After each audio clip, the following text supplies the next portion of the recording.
The trial for the oldest cold case in Kern County history has now begun, stemming from the murder of an 18-year-old in 1979. 23 ABC's Leslie Gooden was inside the courtroom today and joins us tonight in studio with a breakdown. Leslie?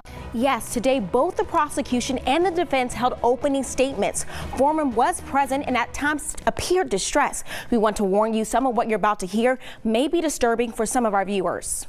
Prentice Foreman, the man accused of killing 18-year-old Don Coombs in a central Bakersfield apartment in 1979, shook his head several times as prosecutor Gina Pearl presented her opening statement in his murder trial today. This case remained unsolved until 2017, when Foreman was arrested and charged with first-degree murder after investigators say they linked DNA evidence to Foreman. Foreman's defense said today in court he did have consensual sex with her months before, but that does not equate to murder.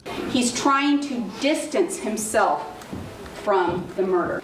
You will hear for his semen with tails to be found on her rape kit, it is scientifically impossible for it to have happened months before. For 45 minutes, Pearl established a timeline, proximity of Coombs and Foreman's apartment, and the accuracy of the DNA sample linking between Foreman to Coombs. Dana Kennison, representing Foreman, asked the jury to focus on context when hearing the prosecution's claim that Foreman was harassing Coombs. One thing that I think is important, though, as we consider the evidence in this case, will be context. There's only one source of all of that information. One source.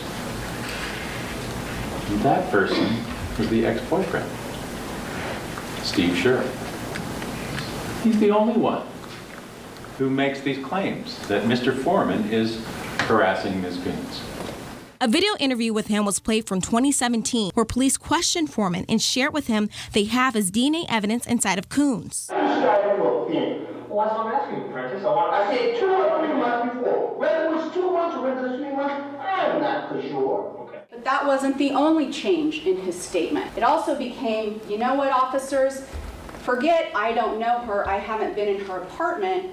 We did have consensual sex one time. A handful of witnesses took the stand throughout the day. One of them was Detective Chance Kerner, detective for Bakersfield Police Department, and was assigned to the Homicide Cold Case Department in 2017. Another witness was Coombs' best friend, Diane Juder, who was one of the last people to see her. 23 ABC was not allowed to film her testimony, but at one point while becoming emotional, she said when visiting Coombs, she would always say, "Let's get out of here. He's giving us the creeps." When asked who she was referring to, she said she recognized Foreman as the guy and was asked by the defense, did she ever disclose his race to anyone? She said she didn't recall because she did not pay attention to race.